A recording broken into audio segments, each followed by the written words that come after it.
Hello guys, welcome to bike in Beast.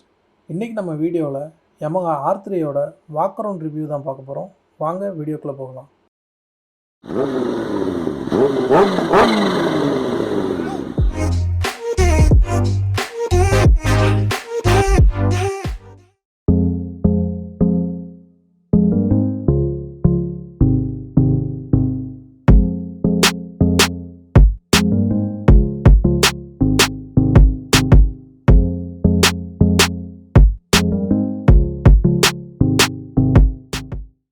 Okay guys, first நம்ம design update பார்ப்போம். So previous ஜென்ரேஷன்லேருந்து இப்போ இருக்கிற model என்னென்ன டிசைன் சேஞ்சஸ் கொண்டு வந்திருக்காங்க, என்னென்ன டிஃப்ரெண்ட்டாக இருக்குங்கிறது தான் முதல்ல பார்க்க போகிறோம். ஸோ என்கிட்ட வந்து 2017 மாடல் R3 இருந்துச்சு.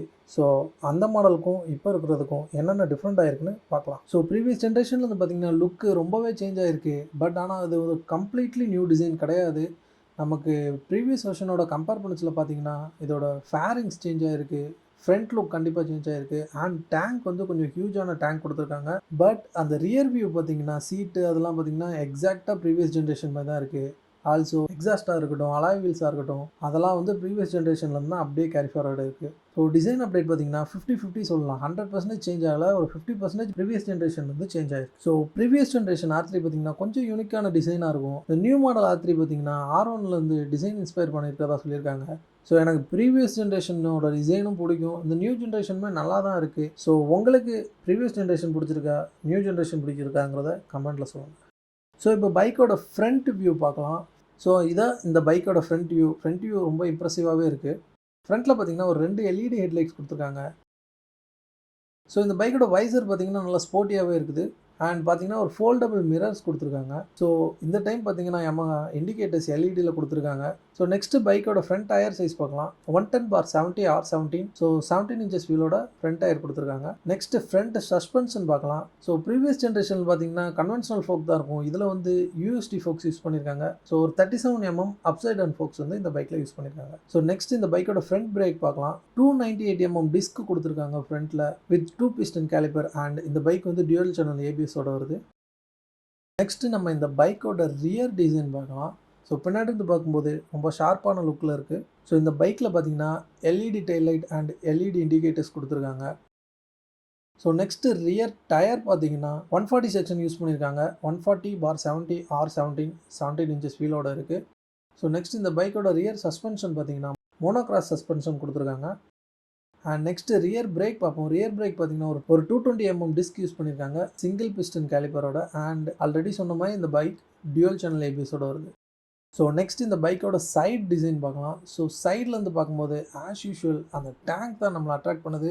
ப்ரீவியஸ் ஜென்ரேஷனில் பார்த்தீங்கன்னா ஒரு நேராவான கொஞ்சம் ஸ்லிம்மான ஒரு டேங்க் இருக்கும், இதில் வந்து நல்ல லுக்கான ஹியூஜான ஒரு டேங்க் டிசைன் கொடுத்துருக்காங்க. ஸோ இந்த பைக்கோட டேங்க் கெப்பாசிட்டி பார்த்தீங்கன்னா 14 லிட்டர்ஸ். ஸோ இந்த பைக்கில் பார்த்தீங்கன்னா ப்ரீவியஸ் ஜென்ரேஷனில் யூஸ் பண்ண மாதிரி டைமண்ட் ஃப்ரேம் தான் யூஸ் பண்ணியிருக்காங்க.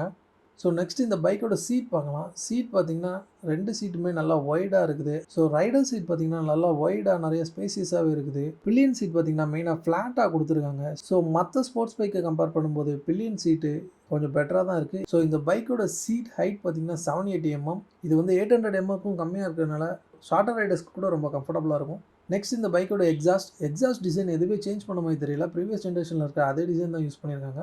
ஸோ இந்த பைக்கோட வெயிட் பார்த்தீங்கன்னா 169 kg அண்ட் இந்த பைக்கோட கிரவுண்ட் கிளியரன்ஸ் 160 mm. ஸோ இந்த பைக்கில் ஒரு 6-speed கியர் பாக்ஸ் யூஸ் பண்ணியிருக்காங்க. ஸோ நெக்ஸ்ட் இந்த பைக்கோட டாப் வியூ.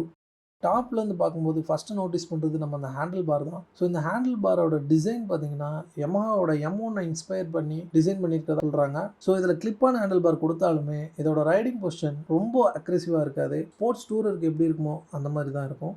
நெக்ஸ்ட் இந்த பைக்கோட ஸ்விட்சஸ் பார்க்கலாம். ரைட்டில் பார்த்தீங்கன்னா இன்ஜின் கில் ஸ்விட்ச் அண்ட் இக்னிஷன் ரெண்டுமே வந்து ஒரே பட்டனாக கொடுத்துருக்காங்க. ஸோ இந்த பைக்கில் ஹசார்ட் லைட்கான ஸ்விட்சும் வந்துருது. லெஃப்ட்டில் பார்த்தீங்கன்னா pass light, high beam, low பீம்கான ஸ்விட்ச், இண்டிகேட்டர்ஸ், ஹார்னுக்கான ஸ்விட்ச் எல்லாம் கொடுத்துருக்காங்க. அண்ட் ஸ்விட்ச் குவாலிட்டிலாம் நல்லா ப்ரீமியமாகவே இருக்குது. இந்த பைக்கில் பார்த்தீங்கன்னா ஸ்லிப்பர் கிளச் வரல. ஸோ இதோட சின்ன மாடலான R15K ஸ்லிப்பர் கிளச் இருக்குது. ஸோ இந்த பைக்கும் கொடுத்துருந்தா இன்னும் பெட்டராக இருந்திருக்கும். நெக்ஸ்ட் பார்த்தீங்கன்னா இந்த பைக்கில் ஒரு LCD டிஸ்பிளே யூஸ் பண்ணியிருக்காங்க. ஸோ அந்த டிஸ்பிளேல பார்த்தீங்கன்னா speedometer, odometer, trip meter, fuel gauge, gear position indicator, அந்த மாதிரி பேசிக்காக ஒரு பைக்கு தேவையான எல்லா டீட்டெயில்ஸுமே அதில் இருக்குது. ஓவராலாக பார்த்தோன்னா இது ஒரு சிம்பிளான LCD டிஸ்பிளே. ஸோ நெக்ஸ்ட்டு பைக்கோட இன்ஜின். ஸோ இந்த பைக் பார்த்தீங்கன்னா ஒரு 321cc twin cylinder 4 stroke liquid cool DOHC 4 valve and fuel injected engine. So இந்த பைக்கோட பவர் பார்த்தீங்கன்னா 41.4 bhp at 10,750 rpm அண்ட் 29.5 newton metre of torque at 9,000 rpm. So யமஹாவோட இந்த ட்வின் சிலிண்டர் சொல்லவே வேணாம், ரொம்ப ரிஃபைன்டான ஒரு இன்ஜின் அண்ட் பெர்ஃபார்மன்ஸும் சூப்பராக இருக்கும். ஸோ இந்த பைக் வச்சு ரொம்ப ஈஸியாக உங்களால் 120 130 வந்து ஹைவேல க்ரூஸ் பண்ண முடியும். ஸோ நெக்ஸ்ட்டு பார்த்தீங்கன்னா இந்த பைக்கு ஒரு 2 கலர் ஆப்ஷனில் வருது. ஸோ ஃபஸ்ட்டு பார்த்தீங்கன்னா பிளாக் கலர், இது வந்து யமஹா பிளாக்னு சொல்கிறாங்க. நெக்ஸ்ட் பார்த்தீங்கன்னா ப்ளூ கலர், இது வந்து ஐகான் ப்ளூன்னு சொல்கிறாங்க. ஃபைனலி முக்கியமான பார்ட், இந்த பைக்கோட ப்ரைஸ். இந்த பைக்கோட எக்ஸ்ஷோரூம் ப்ரைஸ் பார்த்தீங்கன்னா 4,65,000 வருது and on road price Chennai பார்த்தீங்கன்னா 5,50,000 வருது. இந்த ப்ரைஸ்க்கு இந்த பைக் ஒர்த்தான்னு பார்த்தீங்கன்னா கொஞ்சம் டவுட் தான். ஏன்னா இதோட கம்மியான ப்ரைஸில் இதோட பெட்டர் பைக்ஸ் வந்து இந்தியன் மார்க்கெட்டில் அவைலபிளாக இருக்குது. இந்த பைக் ஏன் இவ்வளோ ப்ரைஸ்டாக இருக்குது பார்த்தீங்கன்னா, இது ஒரு சிபியூனா. ஸோ இந்த பைக் வந்து கம்ப்ளீட்டாக பில்ட் ஆகி ஒரு ஃபுல் பைக்காக தான் வந்து இந்தியாவுக்கு வந்து இம்போர்ட் பண்ணுறாங்க. ஸோ இதனால் வந்து இந்த பைக்கோட சார்ஜஸ் அதிகமாக இருக்கும். இதே சிகேடி யூனிட்டாக இருந்துச்சுன்னா இன்னும் கொஞ்சம் ப்ரைஸ் கம்மியாக இருக்கும் அண்ட் இந்தியாவிலேயே மேக் பண்ணுறாங்கன்னா இன்னுமே கம்மியாக இருக்கும் ப்ரைஸு. ஸோ நீங்கள் ஒரு ட்ரூ யமஹா ஃபேனாக இருக்கீங்க, ஒரு ரிஃபைன்டான ஒரு நல்ல பெர்ஃபார்மன்ஸோட அதே நேரத்தில் யமஹாவோட ரிலேபிலிட்டியோட ஒரு பைக் வேணும்னா மேபி நீங்கள் வந்து R3 சூஸ் பண்ணலாம். இதுக்கு சிமிலரான பைக்ஸ் பார்த்தீங்கன்னா ஃபஸ்ட்டு காம்படிட்டர்னு பார்த்தீங்கன்னா எப்ரிலியாவோட RS457. இந்த பைக் ரொம்பவே ஒரு ஹைப்பில் போயிட்டுருக்கு. இந்த பைக் கம்ப்ளீட்டாக இந்தியாவில் மேக் பண்ணுறதுனால இதோட ப்ரைஸிங்கும் பார்த்தீங்கன்னா இதோட கம்மியாக இருக்குது. ஸோ எப்ரிலியா RS457ஓட ப்ரைஸ் பார்த்தீங்கன்னா அரௌண்ட் 5 lakhs வருது. ஸோ இதோடையும் ஒரு 50 to 60,000 கம்மியாக தான் கிடைக்கும். ஸோ இதோட பவர் ஃபிகர்ஸ் பார்த்தீங்கன்னா அந்த பைக்கில் அதிகம். ஃபியூச்சர்ஸ் பார்த்தீங்கன்னா R3 விட அதில் ரொம்பவே பெட்டராக இருக்குது.